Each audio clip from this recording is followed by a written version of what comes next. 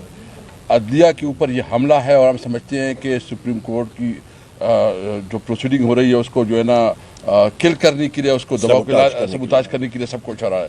ہم مذمت بھی کرتے ہیں اور ہم سب جو ہے نا اپنے ججز کے ساتھ ہیں اور ہمیں امید رکھتے ہیں کہ وہ میرٹ کے مطابق فیصلے کریں. اور دوسرا عدلیہ کی جو بات ہے, عدلیہ جی فرمائیں. جی میں یہ گزارش کر رہا ہوں کہ کیا یہ توقع کی جا سکتی ہے کہ آپ عمران خان سے ملاقات کے لیے اڈیالہ جائیں گے؟ آپ کو کسی نے ایجنڈا ہاتھ میں دیا ہوا ہے تو مجھے بتا دو یار. ہمارے پاس کوئی ایسا ایجنڈا نہیں. صاحب حکومت میں تھی تو اپوزیشن کی جو جماعتیں تھیں وہ آپ کی چھتری کے نیچے تھیں. آج وہ جماعتیں جو ہیں حکومت میں ہیں اور تحریک انصاف آپ کی چھتری کے نیچے آنا چاہ رہی ہے, تو آپ اپوزیشن میں آ کے یاد آتے ہیں ان کو؟ یہ سوال ابھی ہمارے سامنے نہیں ہے. ہماری پارٹی کے سامنے اصول کا ہے. اگر ہمیں 2018 کے الیکشن پر اعتماد نہیں تھا تو ہمارا موقف آپ نے دیکھا. آج وہ ہمارے دوست جو اس وقت ہمارے ساتھ تحریک میں تھے, اگر انہوں نے اس انتخاب کے نتائج کو تسلیم کیا ہے تو ہم پھر بھی اکیلے ہو کر بھی کہتے ہیں کہ نہیں, غلط ہوتا ہے. تو سوچو 2018 میں غلط تھی, وہ آج 2024 میں بھی غلط ہے. یہ بتائیے گا کہ خان صاحب نے سائفر کو لہرا کے قوم کو بتایا تھا کہ یہ امریکہ کی سازش ہے کہ میری حکومت گرائی گئی. پچھلے دنوں آپ کے وفد نے امریکی سفیر صاحب کی ملاقات ہوئی, وہ بھی قوم کو بتا دے کس پیرائی میں ملاقات ہوئی. بہت اچھا. ایک سوال پورا ہونے دیں. کیسر صاحب نے بھی کہا کہ عدلیہ کے جو تنقید ہو رہی ہے ہم اس کے خلاف کھڑے ہیں. ہم یہ دیکھتے ہیں کہ جو بھی حکومت میں ہوتے ہیں وہ عدلیہ کے ساتھ ہوتے ہیں, جو اپوزیشن میں ہوتے ہیں وہ. جب آپ کا دور حکومت تھا تو آپ کے دور حکومت میں بھی ایسے فیصلے آئے کہ جنہوں نے اپوزیشن نے اس پر تنقید کی اور آپ نے ساتھ دیا. کیا کہیے؟ سب سے پہلی بات, یہ بڑا اچھا سوال ہے, مجھے خوشی آپ نے پوچھا. سب سے پہلے سائفر کے حوالے سے, وہ اس وقت اسلام آباد ہائی کورٹ کے 2 جسٹس صاحبان اس کو سن رہے ہیں, اور جو روزانہ کے مطلب حوالے سے وہاں پہ جو ریمارکس اور چیزیں آ رہی ہیں, تو حکومت جو ہے اس وقت وہ خود اپنی وہاں پہ قبر کھودنے میں بڑی تیز لگی ہوئی ہے. اور سائفر کا کیس جو ہے وہ انشاءاللہ تعالی خود بخود دفن ہو جائے گا. دفن ہو چکا ہے, صرف اس کا ڈیسیجن باقی ہے. وہاں پہ اس کیس میں کچھ ہے ہی نہیں, اور وہ ایک بوگس کیس ہے. نمبر 1. نمبر 2, وزیر اعظم عمران خان صاحب کا واضح موقف تھا اس وقت بھی, آج بھی ہم لوگ اس کی تائید کرتے ہیں. نمبر 3, امریکن سفیر جو ہمارے پاس ہمیں ملنے کے لیے آیا تھا وہ وزیر اعظم سے بھی ملا تھا. اسی خط کے اندر 3 اشخاص کا اس نے لکھا تھا, فارن آفس کو, وزیر اعظم کو, اسپیکر قومی اسمبلی کو, اور لیڈر آف دی اپوزیشن کو. اور وہ خط اس نے لکھا تھا کہ یہ ایک روٹین کی ملاقات ہوتی ہے مختلف جو آپ کے ریاست کے ادارے ہوتے ہیں ان کے ساتھ, ان کے جو آپ کے ایگزیکٹو کے ہوتے ہیں اور یا پارلیمنٹ کے ہوتے ہیں. تیسرا سوال کا جواب آپ کا یہ ہے کہ اس کے ساتھ جو گفت و شنید ہوئی اتفاق کے ساتھ, میرے بھائی اسد کیسر صاحب بھی اس میں موجود تھے, وہاں پہ واضح طور پہ ہم نے امریکن سفیر کو ایک بات سے باور کرایا کہ پاکستان ایک آزادانہ, ایک خود مختار ملک ہے. یہاں پہ ہم لوگ آئین اور قانون کی بالادستی چاہتے ہیں, کسی ملک کی مداخلت یہاں پہ نہیں چاہتے ہیں. آئین اور قانون کی بالادستی ہوگی تو بین الاقوامی دنیا کی جو کمپنیاں اور ادارے ہیں وہ آ کے یہاں پہ انویسٹمنٹ کریں گی, یہاں پہ سرمایہ کاری کریں گی. اور یہ چیز نہیں ہوگی تو جو مرضی آپ کر لیں, یہاں پہ آپ کی نہ انویسٹمنٹ یا سرمایہ کاری ہوگی نہ خوشحالی ہوگی. اور اس وقت آپ دیکھ لیں کہ پاکستان کی معیشت میں جو آپ کی اندرون ملک کے جو سرمایہ کاری ہے وہ 1 سال میں 86% جو ہے وہ سکڑ چکی ہے, اور افراد زارہ آپ دیکھ لیں آسمان پہ چلی گئی ہے, اور یہاں پہ حکومت کے ہاتھ کچھ نہیں ہے اس وقت.